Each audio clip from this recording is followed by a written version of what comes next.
Hi, I'm Will Gozum and you're watching PBA Draft Room. Napapansin po namin na 88% ng aming viewers ay di pa nakasubscribe. Kaya kung nagustuhan niyo naman po yung video, bilang tulong lang sa aming channel, ay hinihiling lang po namin na pakipindot ang like, subscribe button at notification bell. Maraming salamat mga ka-Draft Room!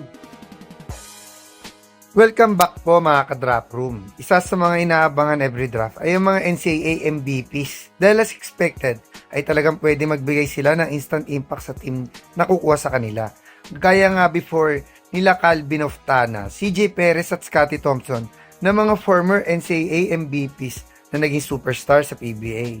Kahit naisipan ko din tanungin ang reigning NCAA MVP na si Allen Liwag kung posibleng sumali na ba siya sa upcoming draft, gaya ng kapwa niya graduating big man na si Yukian Andrada. Pero nabanggit niya na di pa siya sasali this draft. Tinanong ko din ang former NCAA MVP na si Will Gozum na dinelay ang pagsali sa draft. Sinabi niyang as of now ay 50-50 daw kung papasok na siya sa draft. Hopefully ay ituloy na niya ang pagsali sa draft. Dahil iilan lang din ang skillful big man ang pwedeng sumali this draft.